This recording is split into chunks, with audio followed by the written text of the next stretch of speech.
Saviez-vous que César a été assassiné dans un théâtre du nom de son ancien ennemi? Découvrez ici des détails méconnus sur la mort du dictateur romain. D'ailleurs, si vous souhaitez en apprendre davantage sur la vie de César, rendez-vous à la Cité de l'Histoire pour une expérience immersive dans le temps. En 44 avant Jésus-Christ, des sénateurs redoutent la toute-puissance de César et le soupçonnent de vouloir devenir roi.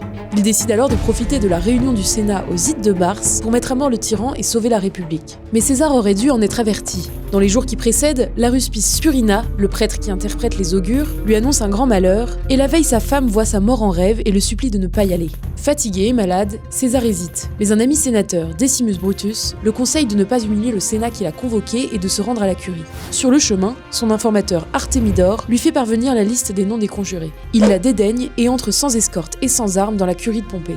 L'homme le mieux informé de Rome s'est jeté dans la gueule du loup. Sous prétexte de demander ses faveurs, les conjurés l'encerclent. Puis Tullius Cimber bloque ses bras en lui rabattant sa toge. Le signal est donné aux conjurés. Le premier coup porté par Casca à la gorge est raté, et César se défend avec sa propre lame tentant de fuir avant que les autres conjurés ne se jettent sur lui. D'après Suétone, sur les 23 coups de poinçon donnés par les conjurés, seul le second porté à la poitrine aurait été mortel. Voyant Brutus parmi ses assassins, César aurait murmuré en grec « Toi aussi mon fils », avant de se couvrir la tête de sa toge et de s'effondrer au pied de la statue de Pompée, son ancien ennemi. Nous sommes le 15 mars 44 avant notre ère. Les conjurés pensent avoir sauvé Rome et se font appeler les libérateurs. Mais le peuple de Rome voit en César un martyr, ce qui relance un épisode de guerre civile qui prendra fin avec l'accession au pouvoir d'Octave, fils adoptif testamentaire de César. Découvrez l'héritage de César ainsi que l'histoire de Rome en visitant la Cité de l'Histoire et abonnez-vous pour toujours plus de contenu.